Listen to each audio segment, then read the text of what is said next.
السلام علیکم ناظرین، امید ہے کہ آپ سب حضرات خیریت سے ہوں گے۔ ہم آپ کی خدمت میں ایک نئی ویڈیو کے ساتھ حاضر ہیں، جس کو سننے کے بعد ہمارا ایمان تازہ ہو جائے گا اور ہمارے دل کے اندر ایک نورانی کیفیت پیدا ہو جائے گی۔ تو آئیے ویڈیو کو شروع کرتے ہیں۔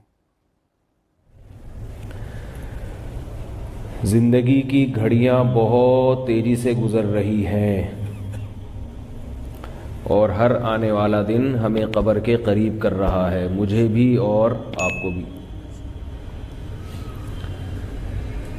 ایک دن آنے والا ہے کہ آپ لوگ کہیں گے کہ مولوی صاحب ہوتے تھے الفلاحیہ مسجد میں ممبر پہ بیان کیا کرتے تھے، ابھی تو ہیں، بیان کیا کرتے ہیں، ایک دن کیا ہو جائے گا؟ تھے۔ اور میرے ہیں سے تھے ہونے تک آپ میں سے بہت سے ہیں سے تھے ہو چکے ہوں گے۔ میرے مرنے تک پتہ نہیں کتنے آپ میں سے زندہ رہتے ہیں، کتنے مر چکے ہوتے ہیں۔ اور جو میرے مرنے سے پہلے آپ لوگوں میں سے زندہ رہ گئے، جو پھر میرے بارے میں یہ کہیں گے کہ وہ ہوا کرتے تھے، تو جو زندہ رہیں گے وہ بھی ہمیشہ نہیں رہیں گے، کچھ دنوں میں وہ بھی ہیں سے کیا بن جائیں گے؟ بولو بھائی، تھے۔ ابھی تو بول رہے ہیں، جب تھے ہوں گے تو پھر بولنے کا بھی موقع نہیں ہوگا۔ ابھی زندگی ہے، ہیں تھے بول دیں۔ جو دنیا سے جا چکے وہ تو بیچارے اس قابل بھی نہیں ہیں کہ یہ تبصرہ کر سکیں، بیان میں سر ہلا سکیں، یا ہاں یا نہ یا تھے یا ہیں بول سکیں۔ کیا خیال ہے بھائی؟ یہ ایک ایسی حقیقت ہے موت جس کا کوئی انکار نہیں کر سکتا، اس میں اختلاف نہیں ہے، نہ دیوبندی بریلویوں کا کوئی اختلاف ہے اس میں، حیرت کی بات ہے، نہ اہل حدیث اور غیر مقلد اور مقلد کا کوئی اختلاف نہیں ہے۔ ایگزامینیشن ہال ہے جس میں لا کے ہم سب کو اللہ نے بٹھا دیا، پرچہ تھما دیا اور بتایا کہ کچھ سوالات ضروری ہیں، کچھ آپشنل ہیں، اور پرچہ ہر ایک کو مختلف دیا گیا ہے، ہر ایک کی استعداد کے لحاظ سے، صلاحیت کے لحاظ سے۔ علماء کے پاس جو پرچہ ہے وہ الگ ہے، عوام کے پاس جو پیپر ہے امتحان کا وہ الگ ہے۔ اب جب ایگزامینیشن ہال میں آپ کو پرچہ تھما دیا جائے تو آپ اپنے حساب سے پرچہ لوگے یہ دوسرے کے حساب، دوسرے والا پرچہ اپنے پاس لا کے رکھو گے؟ ظاہر ہے ٹائم کم ہے، مقابلہ سخت ہے، تو اپنے سوالات کو فوکس کرو گے، دائیں بائیں جھانکنے کی کوشش نہیں کرو گے۔ اب مسئلہ یہ ہو گیا ہے کہ ایگزامینیشن ہال میں جو جس کی فیلڈ نہیں ہے وہ اس میں ٹانگ اڑا رہے ہیں اور اپنے ضروری سوالات سے غافل ہو رہا ہے۔ آپ دیکھیں گے ہمارے اس دور میں مسائل کے معاملے میں ہر آدمی فنٹر بنا ہوا ہے، کسی سے بحث کروا لو، رفع الیدین کی، رفع الیدین نہ کرنے کی، آمین زور سے آہستہ، ہر آدمی فنٹر بنا ہوا ہے۔ لیکن اس سے جو قیامت کے دن جو ضروری سوالات ہوں گے ان سوالات کی طرف اس کی توجہ نہیں ہے۔ اس سے سوال یہ ہوگا کہ رات کی تنہائیوں میں کیا کیا کرتے تھے،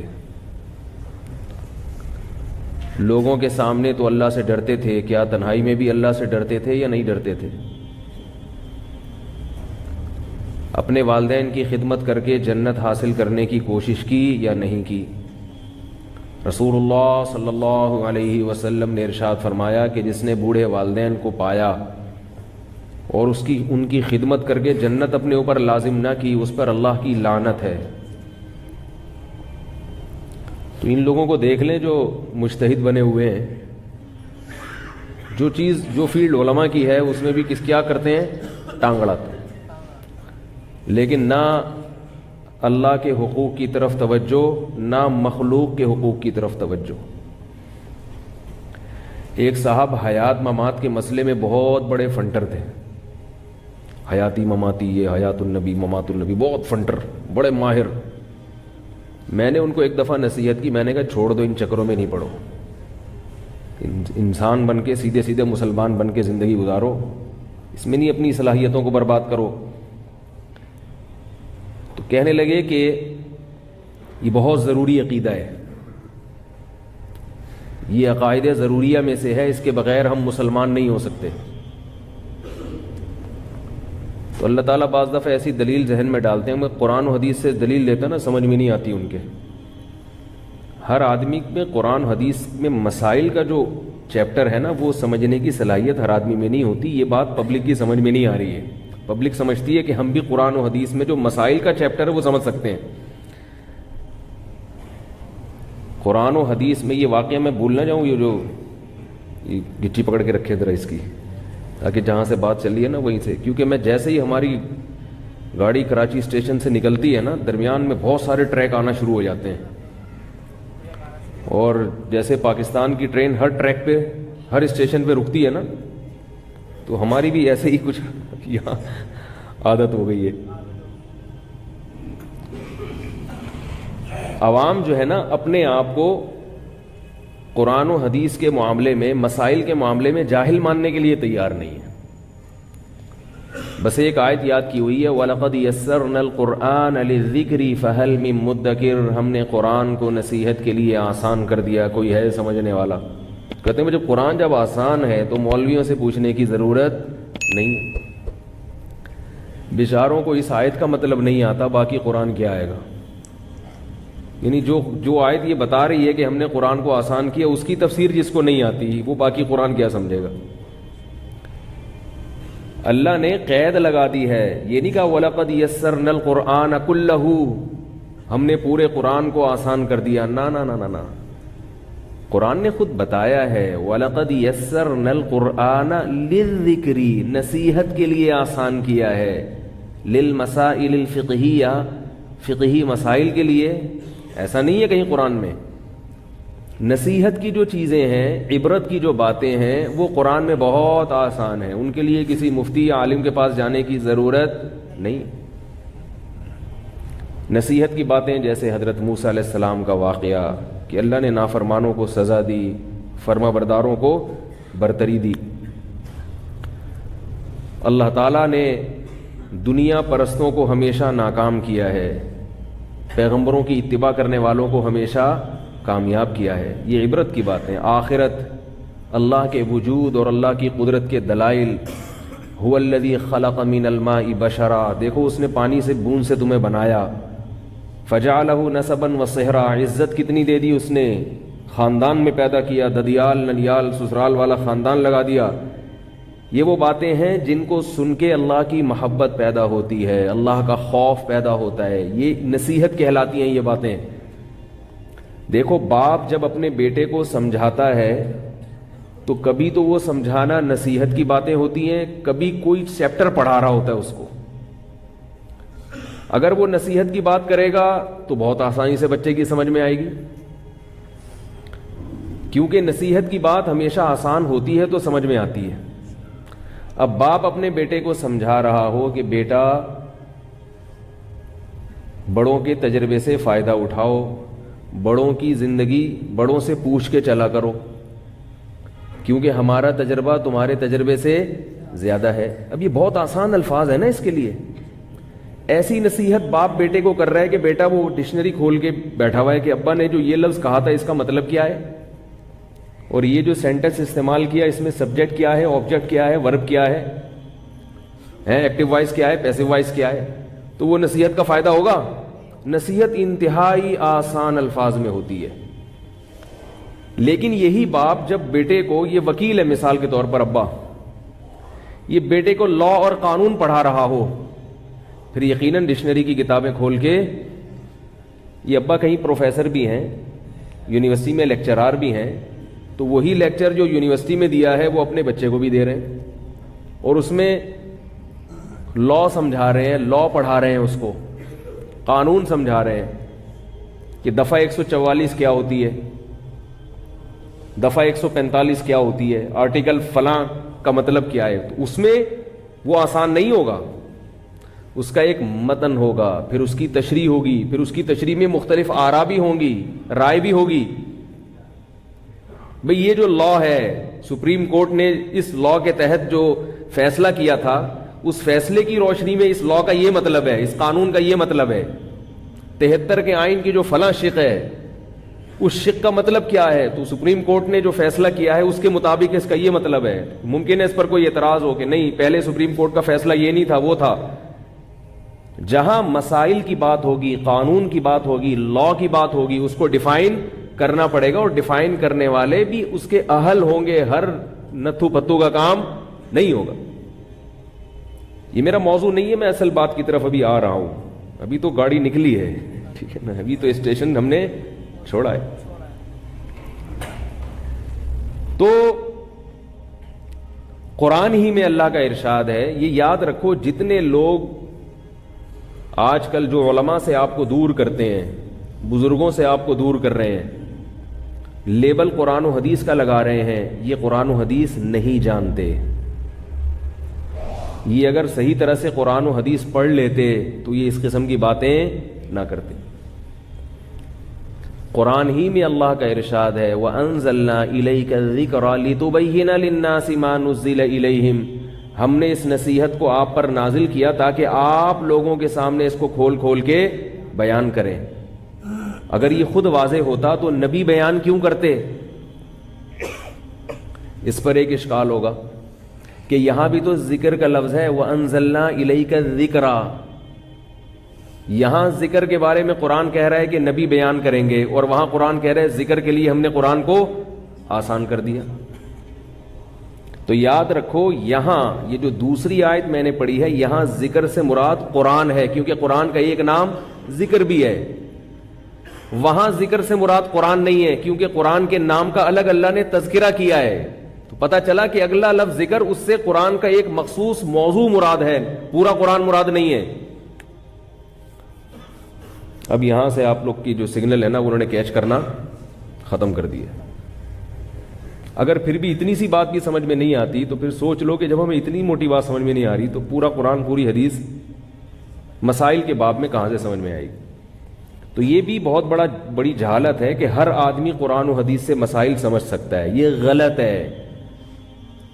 بہت بڑے تابعی امام لیث رحمہ اللہ فرماتے الحدیث مغلۃ الا لأہلھا. حدیث سراسر گمراہی ہے سوائے ان لوگوں کے لیے جو اس کے سمجھنے کے اہل ہیں. فرمایا لولا اعان اللہ بمالک، اگر اللہ ہمیں امام مالک، وہ تابعی نہیں تھے، سوری امام لیث تبع تابعی نہیں، بھل خیر القرون میں آتے ہیں، بہت بڑے فقیہ مجتہد تھے، محدث تھے. فرماتے ہیں لولا اعاننا اللہ بمالک، اگر اللہ امام مالک کے ذریعے ہماری مدد نہ کرتا حدیث سمجھنے میں، ہم گمراہ ہو جاتے، تباہ ہو جاتے. تو یہ بات خود قرآن سے ثابت ہے کہ قرآن میں مسائل کا باب ہر ایک کی سمجھ میں نہیں آئے گا. اس کی ایک مثال دے کے میں اصل بات کی طرف آتا ہوں. وہ آپ نے پکڑی، میں تو بھول گیا وہ کیا تھا، گچی پکڑ کے رکھی ہوئی ہے نا آپ نے، جو واقعہ بتا رہا تھا. قرآن مجید میں آیت نازل ہوئی کلوا واشربوا حتى يتبين لكم الخيط الابيض من الخيط الاسود. رمضان میں تم کھا سکتے ہو کب تک؟ جب تک صبح سفید دھاگا سیاہ دھاگے سے ممتاز اور جدا نہ ہو جائے. صبح سفید دھاگا سیاہ دھاگے سے ممتاز اور جدا نہ ہو جائے. صحابی نے کیا کیا، رمضان میں رات کو اپنے تکیے پر ایک کالا دھاگا اور ایک سفید دھاگا رکھ کے سو گئے. اٹھ کے صبح دیکھ رہے ہیں کہ سفید، اتنی روشنی ہو جائے کہ سفید دھاگا کالے دھاگے سے ممتاز ہو جائے. تو نبی کے پاس آ کے پوچھا، آپ صلی اللہ علیہ وسلم نے فرمایا اس کا یہ مطلب نہیں ہے، یہاں دھاگے سے یہ والے دھاگے مراد نہیں ہیں. صبح صادق کی جو سفید پٹی ہے جو کالی روشنی سے ممتاز ہو جائے، کیونکہ وہ بھی مستطیل پھیلتی ہے، وہ بھی دھاگے کی طرح ایسے لمبی پھیلتی ہے وہ روشنی، وہ مراد ہے دھاگے سے. صحابی کو قرآن سمجھنے میں غلطی ہوئی کہ نہیں ہوئی؟ حالانکہ وہ عربی جانتے تھے. آج کل جتنے انجینئر پروفیسر بیٹھے ہوئے ہیں نا، ان لوگوں کو عربی بھی نہیں آتی، ترجمے دیکھ دیکھ کے باتیں کرتے ہیں. ایک صاحب مجھے کہنے لگے کہ یہ جو امام ابو حنیفہ نے حدیث کی مخالفت کی ہے کہ 3 رکعت وتر پڑھتے ہیں، حدیث میں تو 1 رکعت وتر کا ذکر ہے.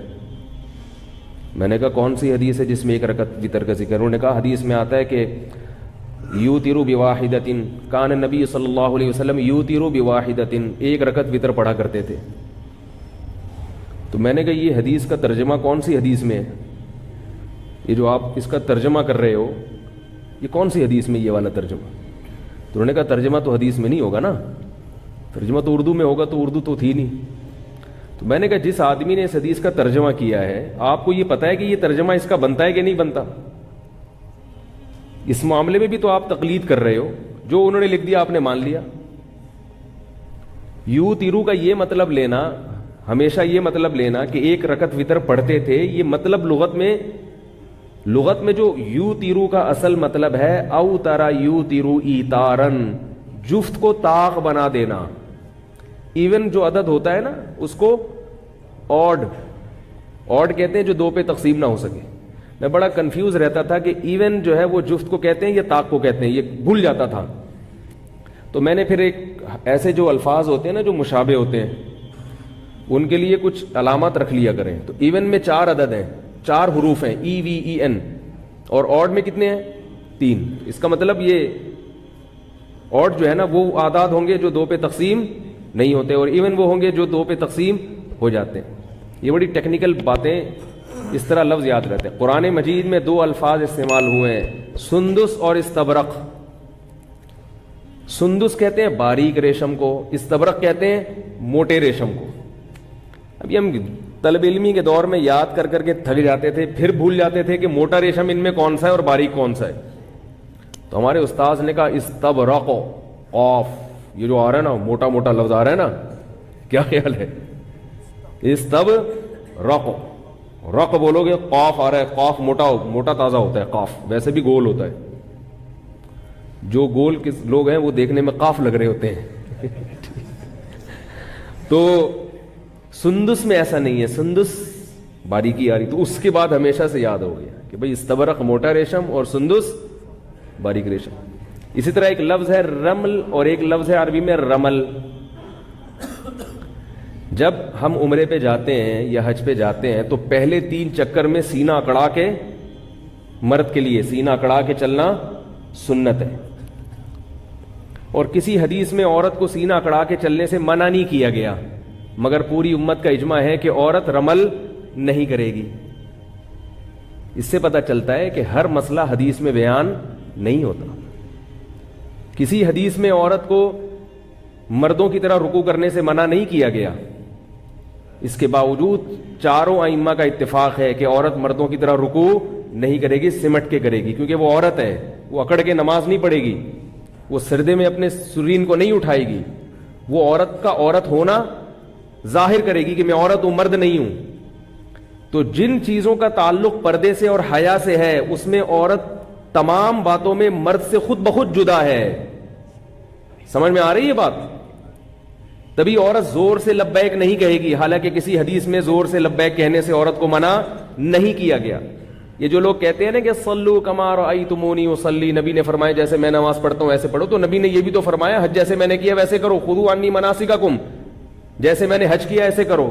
تو نبی نے تو صفا مروہ میں دوڑ لگائی ہے، تو ہم یہ حدیث عورتوں کو کیوں نہیں سناتے کہ نبی نے دوڑ لگائی ہے اور نبی نے فرمایا؟ حدیث کا مفہوم تو یہی ہوا نا کہ جیسے میں نے حج کیا ویسے ہی کرو، تو نبی نے تو دوڑ لگا کے کیا، تم آہستہ کیوں کر رہی ہو؟ تم بھی دوڑو۔ ظاہر ہے یہی کہا جائے گا کہ جن چیزوں کا حیا سے تعلق ہے اسلام اس میں عورت کو عورت دیکھنا چاہتا ہے، اس میں عورت کا عورت پنا جھلکنا چاہیے۔ یہ بھی میرا موضوع نہیں ہے، اس پر کہنے کے لیے اور بہت کچھ ہے، کیونکہ میں پھر وہ لوگوں کے سوالات شروع ہو جاتے ہیں کہ بھئی یہ والی بھی تو ہے، یہ بھی تو ہے، یہ بھی تو ہے۔ تو ابھی اس کو فی الحال ہم یہ درمیان میں آ رہے ہیں، گولے گنڈے والے بھی آ رہے ہیں، گرمنڈے، وہ تو جب ٹرین چلتی ہے تو آپ کو پتا ہے اسٹیشن پہ پھر ہر آدمی ٹرین پہ تو چڑھتا ہے نا، تو اب تو وہ ٹرینوں میں آوازیں ہی نہیں آتی گرمنڈے۔ پہلے زمانے میں کھڑکیاں کھلی ہوتی تھی ٹرین کی، دھول مٹی آ رہی ہوتی تھی، اور اب تو ٹرینیں بھی بڑی لگژری سی ہو گئی ہیں، وہ مزہ ہی ٹرین کا ختم ہو گیا، بیٹھو آرام سے لاہور پہنچ گیا آدمی، تو مزہ ہی نہیں آیا۔ پہلے ہم چھکا چھک کرتے ہوئے جاتے تھے، لیٹرین میں پہنچنا ایک بہت بڑا مجاہدہ ہوتا تھا، واش روم کے باہر غریبوں کی ایک پوری لائن ہوتی تھی جو بغیر ٹکٹ سفر کر کے وہاں سو رہے ہوتے تھے، ان غریبوں کو پھلانگتے ہوئے جانا، ان سے ریکویسٹ کرنا، پھر وہاں جانا اور پانی بھی مل جانا، اتنی سکون ملتا تھا، لوگ ریلیکس ہو جاتے تھے کہ یار اللہ کی اتنی نعمتیں. کیونکہ ٹینشن کے بعد جو سکون ملتا ہے تو اس سکون کی اس سکون میں جو لذت اور مزہ ہے وہ بغیر ٹینشن والے سکون میں نہیں ہے. تو خیر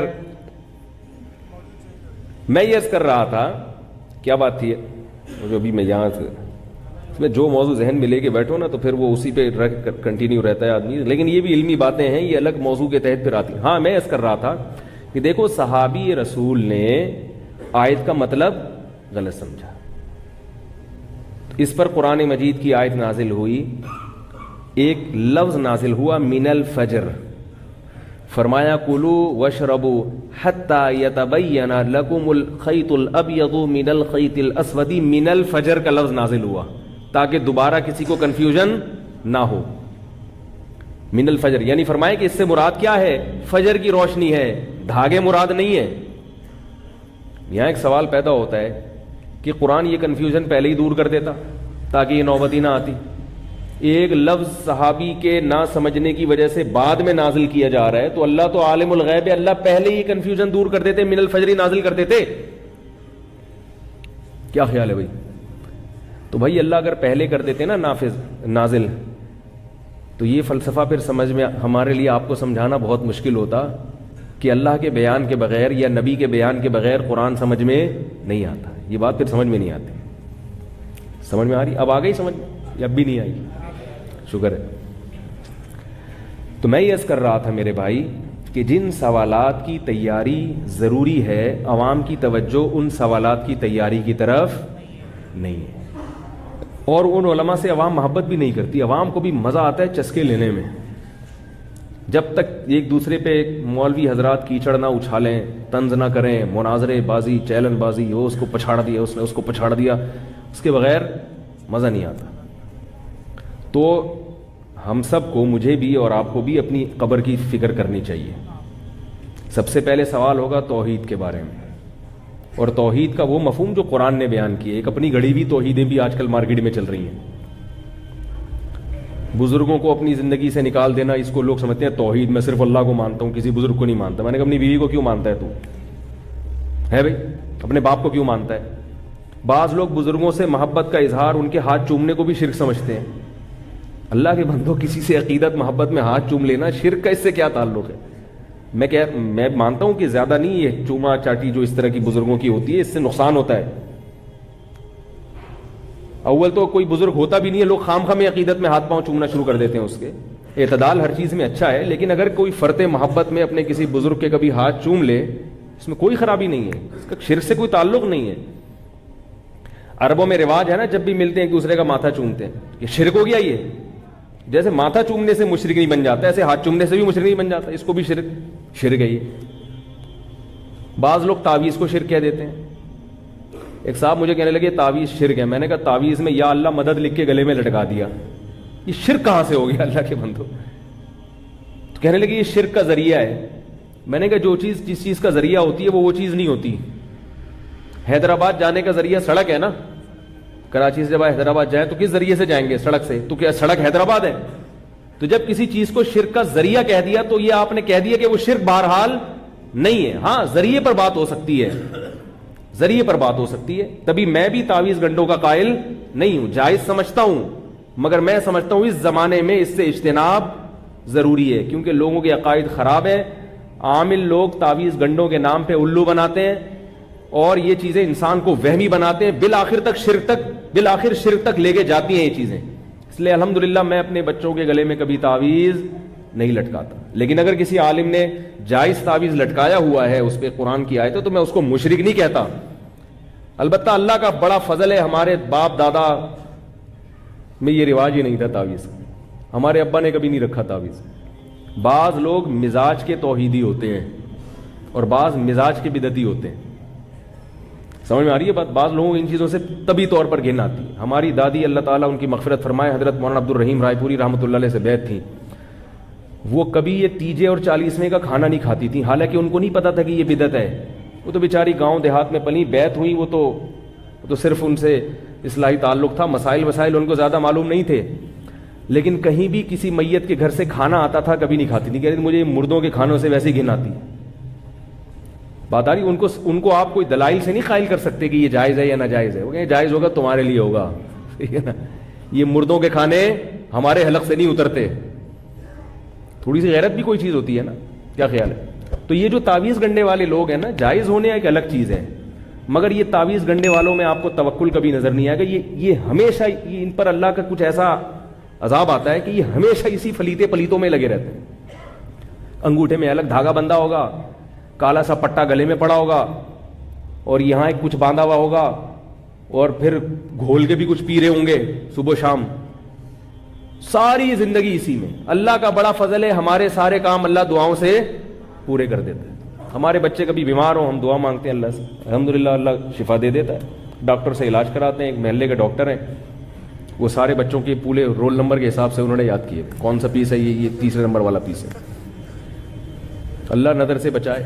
بس اتنا سورہ فلق سورہ ناس پڑھ لیتے ہیں، دم کر لیتے ہیں. مجھے بہت لوگوں نے کہا کہ آپ یوں کریں، آپ ایسا کریں، آپ عاملوں کے خلاف بہت بولتے ہیں، یہ کچھ کر دیں گے. میں نے کہا ان کا باپ بھی کچھ نہیں کر سکتا. کیا خیال ہے؟ ان سے تو ڈرو ہی نہیں. جن چڑیل بھوت سے جو عامل جو جن چڑیل بھوت سے دھمکی دیتے ہیں نا، اس سے تو ڈرو. شیر سے ڈر لو، گدھے سے بھی کبھی کبھار ڈر لگتا ہے، لات نہ مار دے.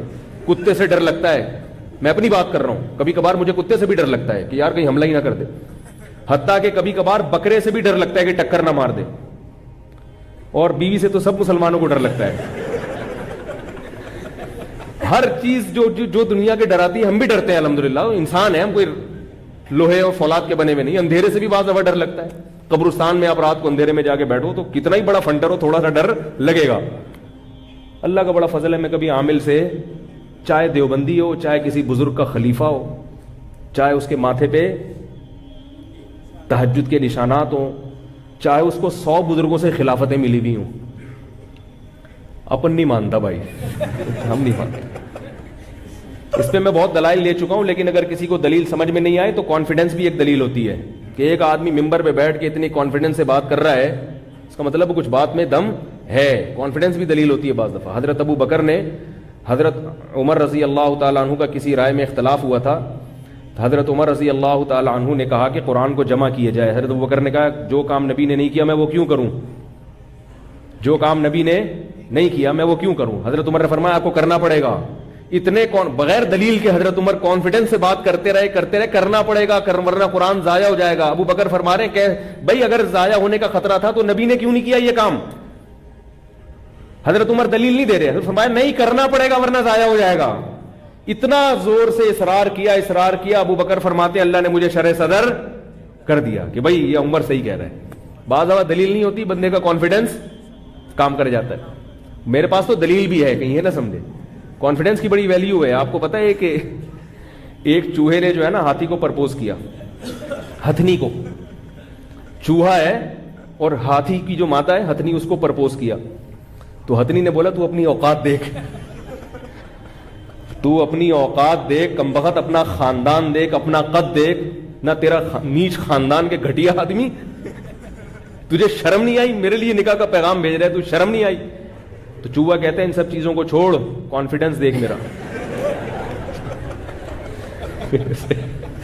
ان سب چیزوں کو، یہ خیر لطیفہ ہے، اس کو لطیفہ ہی سمجھے آپ. کہہ رہے ان سب چیزوں کو چھوڑ، ایک خوبی ہے میرے اندر، وہ کیا ہے؟ کانفیڈنس. تو ہم تو بھائی ایسے اللہ کا شکر ہے کوئی ایسے برے خاندان کے بھی نہیں ہیں. ہمارے پاس تو دلائل بھی ہیں. تو دلائل کے ساتھ جب کانفیڈنس بھی ہو تو بعد میں اور جان پڑ جاتی. تو اس لیے عاملوں سے قطعاً متاثر ہونے کی ضرورت نہیں ہے. اور مجھے یہ نہ بتایا کرے وہ اتنے بڑے بزرگ ہیں ان کے پاس تو حضرت مولانا فلاں دامت برکاتہم جاتے ہیں. مجھے یہ بھی کہتے ہیں حضرت آپ کے استاذ فلاں کے پاس جاتے ہیں. میں نہیں مانتا. میں اپنے استاذوں کو مانتا ہوں، مگر وہ جن کے پاس علاج کے لیے جا رہے ہیں خدا کی قسم نہیں مانتا ان کو. اب آپ مجھے اس میں جذباتی سمجھیں یا بیوقوف سمجھیں یا متشدد سمجھیں، جو مرضی سمجھیں. اگر آپ کو عبرت نہیں ہوتی تو جائیں آپ پھر علاج کرائیں. زندگی اگر آپ کی تباہ نہ ہوئی اور تعویذ گنڈوں پلیتوں میں ساری زندگی نہ گزری تو میرا نام بدل دینا آپ. جو ایک دفعہ ان پلیتوں کے پاس چلا گیا نا، روحانی ٹوٹکوں اور فضول لوگوں کے پاس، پوری زندگی کے لیے برباد ہو جاتا ہے. جن چڑیل بھوت کا علاج گھر میں کر لو، آیت الکرسی، سورہ فلق، سورہ ناس پھونک لگا کے یا کسی مسجد کے امام صاحب کے پاس, بزرگ کے پاس, جو بھی ہیں جو یہ کام کرتے نہیں ہیں ان کے پاس لے جاؤ, بولو حضرت آپ نیک آدمی ہیں, آپ کی پھونک میں اللہ نے دم رکھا ہوگا تو اس سے پھونک لگوا لو, یہ ٹھیک ہے, اتنا میں مانتا ہوں. سمجھ رہے ہو؟ تو عجیب عجیب نظر اتار رہے ہیں, وہ تسبیح کو یوں یوں ٹک ٹک ٹک کر کے نظر اتار رہا ہے. تجھے یہ کیسے پتا چلا کہ اس میں نظر لگی ہے؟ اور ہر ایک پر 99% لوگوں پہ نظر لگ رہی ہے. میں مانتا ہوں کہ نظر لگتی ہے, برحق ہے, مگر اتنی زیادہ لگ رہی ہے کہ 99% لوگ نظر کی وجہ سے کھانس رہے ہیں. بھائی سردیاں ہیں تو کھانسی تو ہوگی نا. ایک خاتون کا لائیں ایک اپنے چھوٹے بچے کو لے کے, یہ بیمار ہے اور یہ ٹھیک نہیں ہو رہا, فلانے فلیتے فلانے پلیتے اور پتہ نہیں کیا, اور مفتی صاحب آپ دم کریں. میں نے کہا دم تو ہم کر دیتے ہیں, وہ تو سنت عمل ہے, لیکن یہ بچہ بیمار کیوں ہے؟ ان سے میں نے پوچھا یہ ماں کی فیڈ پی رہا ہے کہ نہیں پی رہا؟ انہوں نے کہا نہیں, ڈبے پہ چل رہا ہے یہ. میں نے کہا جتنے فلیتے پلیتے لگا لو یہ بچہ صحت مند نہیں ہو سکتا. اللہ نے ڈبے نہیں پیدا کیے, بچے کے پیدا ہوتے ہی کیا مارکیٹ میں ایک دم ڈبے آ جاتے ہیں؟ بھائی اگر بچے کے لیے ڈبے کا دودھ اچھا ہوتا جو ڈاکٹر لکھ کے دے رہا ہے, تو جیسے ہی بچہ پیدا ہوتا آسمان سے آپ کے گھروں میں 2-3 ڈبے اترتے اللہ کی طرف سے. جیسے ہی بچہ پیدا ہوتا ہے فوراً ماں کی چھاتیوں میں دودھ پیدا ہوتا ہے, اس لیے کہ اللہ جانتا ہے اس کی کیا چیز اس کے لیے کیا ضروری ہے. تو ماں کا دودھ ضروری تھا تو اللہ نے وہ پیدا کر دیا, ڈبہ ضروری نہیں تھا تو اللہ نے نہ ڈبہ پیدا کیا نہ ڈبے کے اندر دودھ پیدا کیا. یہ ڈاکٹروں کی تقریریں ہمارے سامنے, یہ فالتو قسم کی تقریریں. ڈاکٹروں کو میں مانتا ہوں, ہم بھی بیمار ہوتے ہیں ڈاکٹر کے پاس ہی جاتے ہیں, لیکن ایک تو ہر ڈاکٹر کی ہر فیلڈ میں ریسرچ نہیں ہوتی, دوسرا فطرت سے جو ڈاکٹر آپ کو لڑوا رہا ہے نا اس کی بات کبھی نہ مانو. ایک زمانے تھا ڈاکٹروں نے ڈبے کے دودھ کے فضائل پر زمین اور آسمان کے انبار لگا دیے تھے, بعد میں تجربے سے ثابت ہوا کہ غلط ہے یہ. بھائی جو اللہ کی تخلیق ہے اس کا کوئی آلٹرنیٹ نہیں ہو سکتا. جس خدا نے پیدا کیا وہ ماں کی چھاتیوں میں دودھ پیدا کر رہا ہے, آپ کہہ رہے ہو نہیں یہ والا زیادہ اچھا ہے, اس کا مطلب وہ جو آسمان پہ خدا بیٹھا ہوا ہے وہ غلط کر رہا ہے, آپ کو زیادہ پتا ہے. تو مائیں آج کل بچوں کو دودھ نہیں پلاتی, پھر وہ دم درود تعویذ گنڈے اور پتہ نہیں کیا کیا. وہ کہنے لگی بچہ دودھ پیتا ہی نہیں. میں نے کہا اس کا کچھ علاج کراؤ, ڈاکٹر سے جا کے پوچھو کیوں نہیں پی رہا, ماں کا دودھ کیوں نہیں پی رہا. تو ماں کا دودھ کڑوا ہو جاتا ہے بعض دفعہ. جب عورت کا مزاج کڑوا ہو نا اس کی کڑواہٹ دودھ میں بھی آتی ہے, حقیقت ہے یہ. ماں کے دودھ کو اللہ نے عجیب چیز بنایا ہے, ایسا لنک اللہ نے رکھا ہے. دیکھو بچہ روتا ہے, بھوک لگتی ہے تو ماں کی چھاتیوں میں دودھ خود بخود بڑھ جاتا ہے. بچہ جتنا وزنی ہوتا ہے نا, جتنے پاؤنڈ کا ہوگا اسی حساب سے ماں کی چھاتیوں میں دودھ پیدا ہوتا ہے. ڈبے کو یہ پتا ہے کہ کتنا پیدا ہونا ہے کتنا نہیں ہونا. اور بچے میں جس وٹامن کی کمی ہوتی ہے ماں کے دودھ میں وہ چیز بڑھ جاتی ہے. تو اللہ ہے بھائی, اللہ پہلے اللہ ہے, باقی چیزیں بعد میں. تو جلدی سے بات کو نمٹاؤں میں, کہاں بات چل رہی تھی ہے نہیں, یہ جو یہاں ڈبے پر بات آئی ایگزام سے بعد جو بات آگے چل رہی تھی. ہاں میں یہ کر رہا تھا کہ قبر میں جو سوال ہوگا وہ سب سے پہلے کیا ہوگا, توحید کا. اللہ کو مانتے ہو, اور توحید حقیقی توحید, وہ نہیں کہ جو بھی توحید کے نام پہ پھر قواریت پھیلا دیں. تو میں یہ کر رہا تھا یہ تعویذ گنڈوں کے چکر میں اللہ کے بندو نہ پڑا کرو, اللہ سے دعائیں مانگو, دعائیں مانگنا سیکھو. جب کوئی پریشانی ہو مشکل ہو تو اس کے اسباب بھی دیکھو کہ کیوں پریشانی ہو رہی ہے, اس کے اسباب دور کرو. ہماری اپنی حماقتیں ہیں جن کی ہمیں سزا مل رہی ہوتی. اب آپ بیمار رہ رہے ہیں تو آپ کی جب صبح شام پراٹھے کھاؤ گے تو بیمار تو ہوگے. بیمار نہیں ہو رہے تو سمجھ لو کہ کسی نے کچھ کیا ہوا ہے, کہ اتنے پراٹھے کھا گئے بھی بیمار نہیں ہو رہا میں. حقیقت ہے نا, جس قسم کی خوراکیں ہیں, ایکسرسائز بالکل بھی نہیں ہے, پھر کہہ رہے ہیں یار پتہ نہیں گھر میں پریشانیاں ہی چلی آ رہی ہیں. احتیاط بالکل بھی نہیں ہے کسی چیز میں, بالکل بھی محتاط نہیں ہے. احتیاط والا پہلو تو اختیار کرتے ہی نہیں ہے. نکاح میں صرف خوبصورتی دیکھی جاتی ہے عورت کی, اخلاق خاندان دیکھا ہی نہیں جاتا. پھر بھی جب چترول لگاتی ہے بچے بھی باغی ہو جاتے ہیں, کہہ رہے ہیں یار میرا تو سارا گھر کا سیٹ اپ ہی خراب چل رہا ہے. تو ظاہر ہے جب آپ نے جو چیز دیکھی تھی ناک نقش وہ مل گئے آپ کو, اخلاق تو دیکھے ہی نہیں آپ نے. خوبصورتی جو ہے نا یہ تھوڑی دیر کی ہوتی ہے, اور عورت کے اخلاق یہ گھر کو جنت بناتے ہیں. اس لیے نبی نے فرمایا, یہ نہیں نبی نے کہا کہ خوبصورت عورت سے نکاح نہیں کرو, فرمایا نہیں, ترجیح کس کو دو, خوش اخلاق اور دیندار کو. اگر وہ خوبصورت بھی ہے تو بہت اچھی بات ہے, خوبصورت نہیں ہے آپ کے پاس دو آپشن ہے, ایک اخلاق اچھے ہیں اور ایک کی صرف حسن و جمال ہے. تو آپ صلی اللہ علیہ وسلم نے کیا فرمایا, کس کو ترجیح دو, کیونکہ آگے پوری نسل ہے بھائی, بچے پیدا ہوں گے, کل آپ گھر کے سربراہ بنو گے, وہ تو سارے بچوں کو باغی بنا دے گی آپ کا. تو اسباب کامیابی کے اختیار کرنا اور پھر اس کے ساتھ کیا کرنا, دعا کرنا, یہ اللہ کو پسند ہے. اور پھر وہ استخارہ کا تو میں کرتا رہتا ہوں حساب, ابھی میں نہیں چھیڑوں گا استخارے کو. تو میں یہ عرض کر رہا تھا کہ جو ضروری سوالات ہیں قبر میں, جن سوالات کا جواب دینا ہے, آج پبلک ان سوالات کی تیاری, وہ جو ہماری ذات سے متعلق سوال ہوں گے. ہم سے یہ سوال نہیں ہوگا کہ یزید کیسا آدمی تھا, فاسق تھا یا اچھا تھا. ہاں, ہم سے اہل بیت کی محبت کا سوال ہوگا کہ رسول اللہ صلی اللہ علیہ وسلم کے جو خاندان کے لوگ ہیں ان سے محبت تھی یا نہیں تھی. یہ تو ضروری چیز ہے, جس سے انسان کو محبت ہوتی ہے اس کے اہل و عیال سے بھی محبت. تو حضرت حسین سے ہم کیا کرتے ہیں, محبت کرتے ہیں, حضرت حسن سے بھی. باقی یزید ہماری زندگی سے اس کا کوئی تعلق نہیں ہے, اس کے بارے میں خاموش رہو, کیا ضرورت ہے. اسی طرح اور بہت ساری چیزیں جو فالتو والتو لوگوں نے بنا کے پورے اس پہ فرقے کھڑے ہو چکے ہیں ان چیزوں پہ. تو پھر سوال ہوگا دوسرا, حقوق اللہ میں. حقوق اللہ میں سب سے پہلے کس چیز کا سوال ہوگا بھائی, نماز. یہ نہیں ہوگا کہ اس طرح پڑھی تھی کہ اس طرح پڑھی تھی. اگر نماز میں یہ سوال ہوتا نا قیامت کے دن کہ رفع الیدین کیوں نہیں کیا, تو عبداللہ بن مسعود کی نماز قبول نہیں ہوگی, کیونکہ وہ رفع الیدین نہیں کرتے تھے. اور مصنف ابن ابی شیبہ میں ہے, کان اصحاب علی وابن مسعود لا يرفعون ایدیہم فی الصلاۃ. عبداللہ بن مسعود اور حضرت علی کے شاگرد رفع الیدین نہیں کرتے تھے. یہ تو سارے شاگردوں کی نماز ضائع. اور اگر قیامت کے دن یہ سوال ہو گیا کہ رفع الیدین کیوں کیا ہے بھائی, تو پھر عبداللہ بن عمر کی نماز ضائع ہو جائے گی, وہ تو کرتے تھے. انس بن مالک کی نماز بولو نا بھائی ضائع ہو جائے گی. عبداللہ بن عباس کی نماز. اس سے کیا پتہ چلتا ہے کہ اگر یہ ضروری سوال ہوتا تو صحابہ اس مسئلے میں اختلاف بولتے کیوں نہیں یار,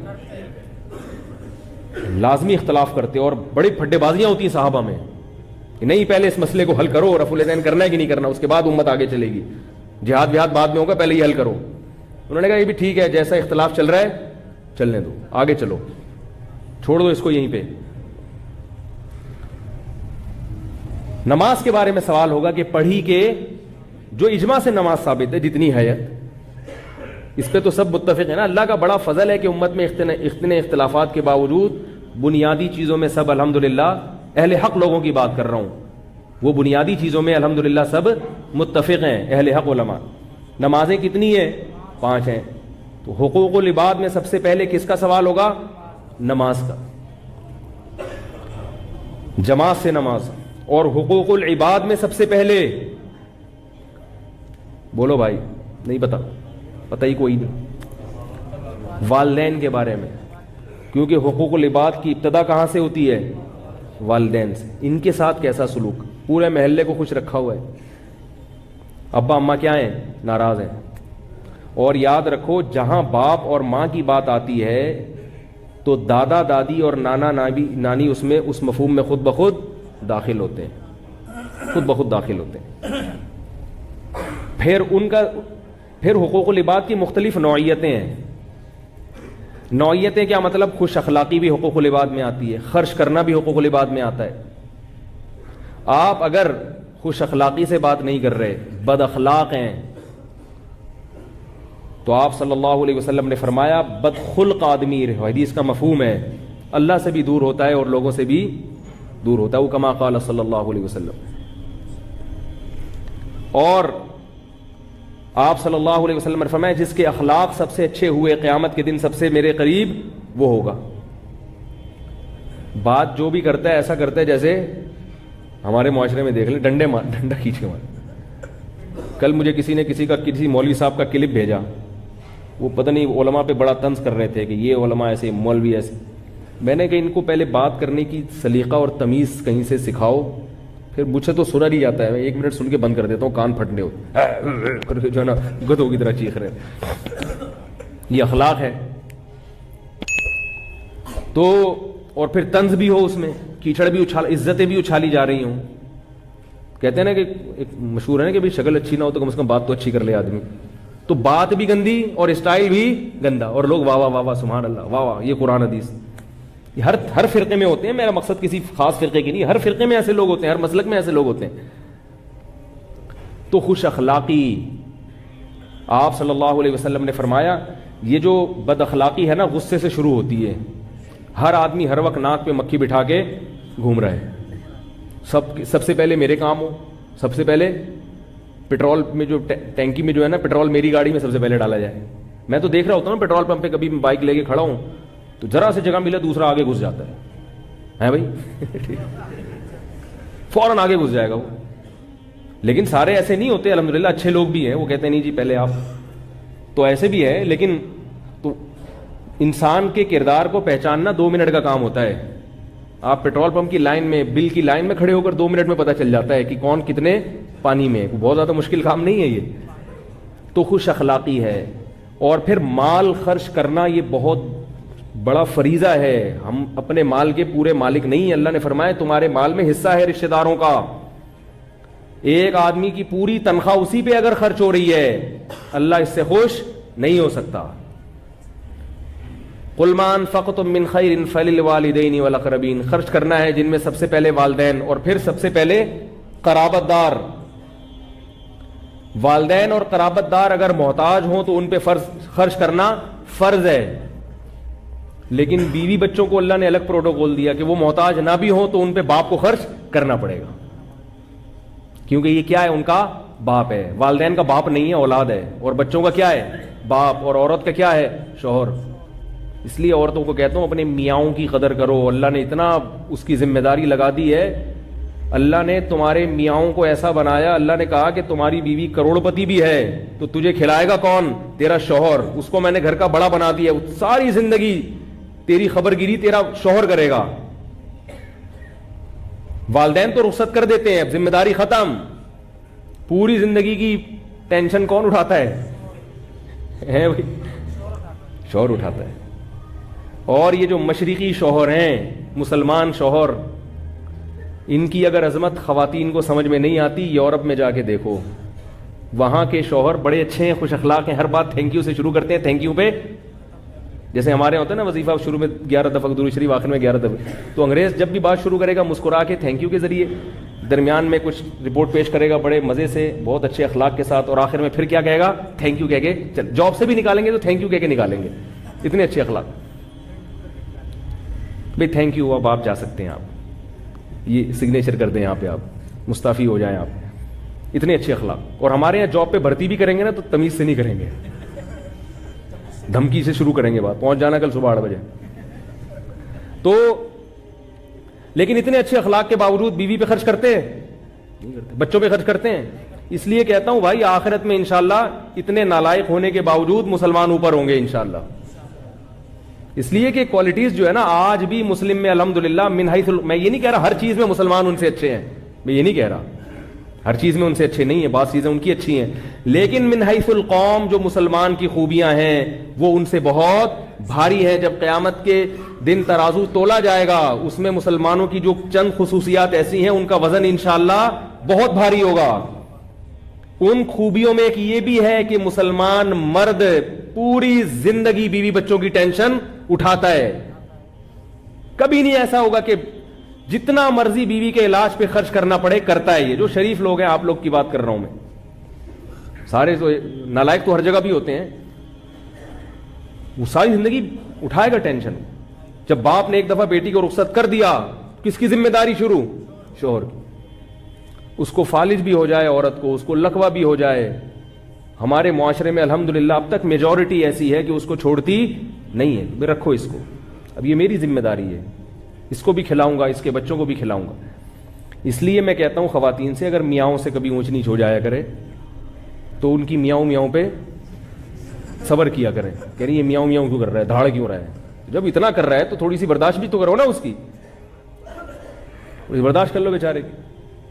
تو حقوق العباد میں سوال کس کا ہوگا, ابدأ بمن تعول, فرمائے جو تمہارے اہل و عیال ہیں, بیوی بچے ہیں, ان پر سب سے پہلے ان کی ذمہ داری, تم ذمہ داری پوری کر رہے ہو یا نہیں کر رہے, اس کا کہاں سوال ہوگا, قبر میں سوال ہوگا. میت کو تو دفنا کے لوگ چلے جاتے ہیں, بڑے اچھے تھے, بیچارے کا حال کیا ہو رہا تھا یہ اللہ ہی بہتر جانتا ہے. اس سے ساری چیزیں نکل رہی ہوتی ہیں کہ بھائی تو اتنی تنخواہ بچا بچا کے کہاں رکھتا تھا، یہ بتا خرچ کیوں نہیں کیا تو نے، ہے بھائی. نبی صلی اللہ علیہ وسلم نے فرمایا جیسا خود کھاتے ہو ایسا گھر والوں کو کھلاؤ، جیسا خود پہنتے ہو ایسا ہی گھر والوں کو پہناؤ. تو یہ سوال ہوگا. پھر گناہوں کے بارے میں سوال ہوگا. یعلم خائنۃ الاعین وما تخفی الصدور، فرمایا آنکھوں کی خیانت کو وہ جانتا ہے. یہ جو آنکھ مٹکے ہو رہے ہیں، انٹرنیٹ پر بیہودہ فلمیں دیکھی جا رہی ہیں یا بدنظری کی جا رہی ہے آفس میں ادھر ادھر، اللہ نے فرمایا فمن ابتغى وراء ذلک، تمہارے لیے صرف تمہاری بیوی کو بنایا ہے، اس کے علاوہ کہیں اور دیکھنے کی اجازت نہیں ہے. جتنی مرتبہ دیکھو گے اتنی مرتبہ آنکھوں کا حساب دینا پڑے گا. اور اللہ نے آنکھ کے بارے میں فرمایا کہ آنکھ کی خیانت کو جانتا ہے، اس لیے کہ آنکھ جتنی جلدی خیانت کرتی ہے جسم کا کوئی اور عضو ایسے خیانت نہیں کرتا، کیونکہ وہ پکڑا جاتا ہے فوراً. آنکھ سے جو نظر ہے نا، آپ کسی کو گردن گھما کے دیکھیں گے پتہ چل جائے گا، لیکن آنکھ سے دیکھیں گے پتہ نہیں چلتا. آنکھیں تو گھومتی رہتی ہیں انسان کی، بدنظری آنکھوں سے ہوتی ہے. اس لیے اللہ نے فرمایا کہ آنکھوں کی خیانت وہ جانتا ہے. تو بھائی یہ وہ سوالات ہیں کہ کھایا کمایا. نبی صلی اللہ علیہ وسلم فرمایا جب تک انسان کے قدم، انسان 4 باتوں کا جواب نہ دے، قیامت کے دن اس کے پاؤں اپنی جگہ سے نہیں ہلیں گے. ان میں ایک سوال یہ بھی ہے مال کہاں سے کمایا اور کہاں خرچ کیا. ہیپی نیو ایئر میں تو نہیں اڑا دیا مال سارا، ہے بھائی؟ پٹاخوں میں، شب برات کے پٹاخوں میں تو نہیں اڑا دیا، نائٹ کلبوں میں تو نہیں اڑا دیا، میوزیکل شو میں تو نہیں اڑا دیا. یہ سوال ہوگا. یہ بھی سوال ہوگا کہاں سے کمایا، حلال کمایا، یہ سوال. اور پھر حلال کما کے اس حلال کو بھی غلط جگہ خرچ کرنے کی اجازت نہیں ہے. تو بھائی یہ ساری چیزیں ہیں. ہم غلام ہیں اپنے آپ کو، ہمیں چاہیے کہ ہم غلام سمجھیں. نہیں سمجھیں گے تو موت کا فرشتہ آئے گا، قبر میں اتار کے چلا جائے گا، پھر پتہ چلے گا کہ کیا پایا اور کیا کھویا. تو وہ شاعر نے کہا نا، ہو رہی ہے عمر مثل برف کم، چپکے چپکے رفتہ رفتہ دم بدن. تو میں بھی موت کے قریب جا رہا ہوں، آپ بھی موت کے قریب جا رہے ہیں. ایک زمانہ آئے گا نہ ہم ہوں گے نہ آپ ہوں گے. کوئی اور مولوی صاحب یہاں بیٹھے ہوئے ہوں گے اور کوئی اور مجمع یہاں بیٹھا ہوگا. آج جو میں باتیں کر رہا ہوں وہ والے مولوی صاحب کر رہے ہوں گے، اور آپ جو باتیں آج سن رہے ہیں وہ اگلی نسل وہی باتیں سن رہی ہوگی. اور جیسے ہم بدعمل ہیں اور آپ بھی بیچارے ہم جیسے ہی معلوم ہو رہے ہیں، ٹھیک ہے، پچھلوں کے تجربوں سے فائدہ نہیں اٹھا رہے، تو اگلے بھی لگتا ہے ایسے ہی ہوں گے. باتیں ہی چل رہی ہیں، عمل سے ہم سب کیا ہیں؟ خالی ہیں. تو عقل مند وہ ہے جو جلد سے جلد توبہ کر کے موت سے پہلے اپنی زندگی کو سدھار لے. اللہ تعالی ہم سب کو سمجھنے کی، عمل کرنے کی توفیق عطا فرمائے.